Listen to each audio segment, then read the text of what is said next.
Bonjour, j'espère que vous allez bien. C'est historique. Un ancien président des États-Unis est condamné par la justice au pénal et cet homme s'appelle Donald Trump. Il est reconnu coupable sur toute la ligne et notamment d'avoir acheté le silence d'une actrice porno. Le jury s'est accordé à l'unanimité. Les détails avec Joris Buluc et Alice Debatty. Après 2 jours de délibération, ce procureur de Manhattan annonce le verdict historique des 12 jurés. Their deliberations led them to a unanimous conclusion, beyond a reasonable doubt, that the defendant, Donald J. Trump, is guilty of 34 counts of falsifying business records in the first degree to conceal a scheme to corrupt the 2016 election. À l'extérieur du tribunal, anti- et pro-Trump se font face. L'annonce provoque une explosion de joie d'un côté. I think it's really great. I mean, honesty, I think is like the most important thing in government.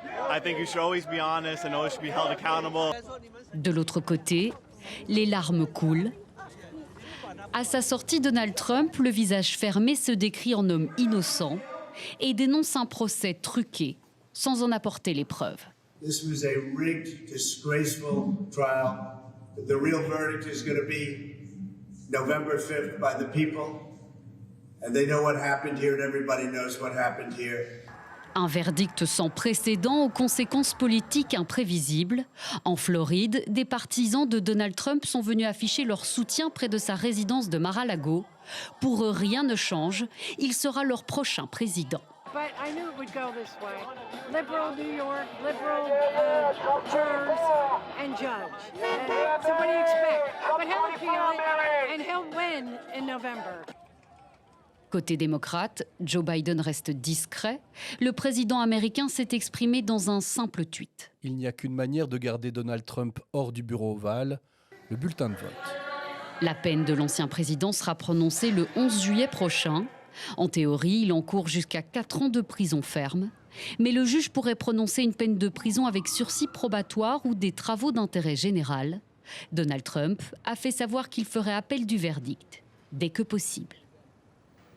Elle a suivi ce procès à New York. Bonjour Karine Houghton. Alors cette condamnation pourrait-elle empêcher Donald Trump de devenir président ?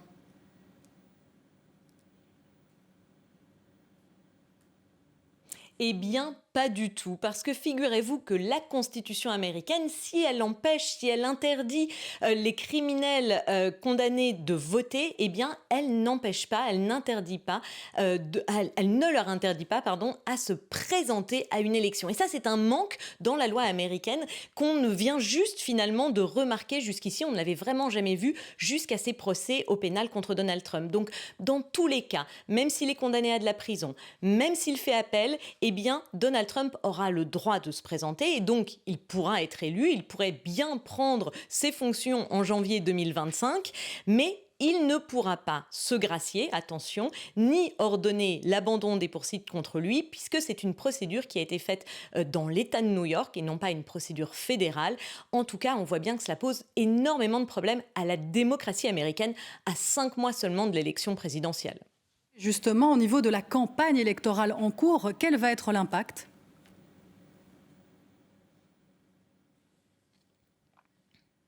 Alors, il faut toujours rester prudent avec les projections, mais les analystes étaient très clairs. Une victoire, même en demi-teinte de Donald Trump au tribunal, eh bien, ça aurait boosté sa campagne.